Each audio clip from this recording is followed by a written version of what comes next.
నాన్న ప్రేమ. దసరా వచ్చింది నాన్న, బట్టలు తీసుకో అంటే ఉగాదికి చూద్దాంలే తల్లిగా అంటాడు. సరే నాన్న, ఉగాది వచ్చింది, ఇప్పుడైనా తీసుకో అంటే మళ్ళీ దసరా చూద్దాంలే అంటారు. కానీ తన పిల్లలకు మాత్రం ప్రతి పండక్కి బట్టలు కొంటాడు. అరిగిన చెప్పులతో ఇంకో 6 ఏళ్ళైనా గడిపేస్తాడు. పిల్లలకు మాత్రం ఏ లోటు రానివ్వడు.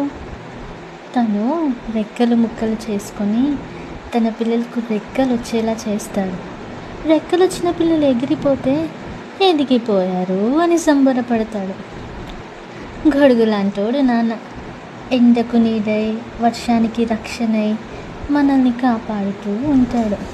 తను మాత్రం ఒక మూలన సర్దుకుపోతాడు.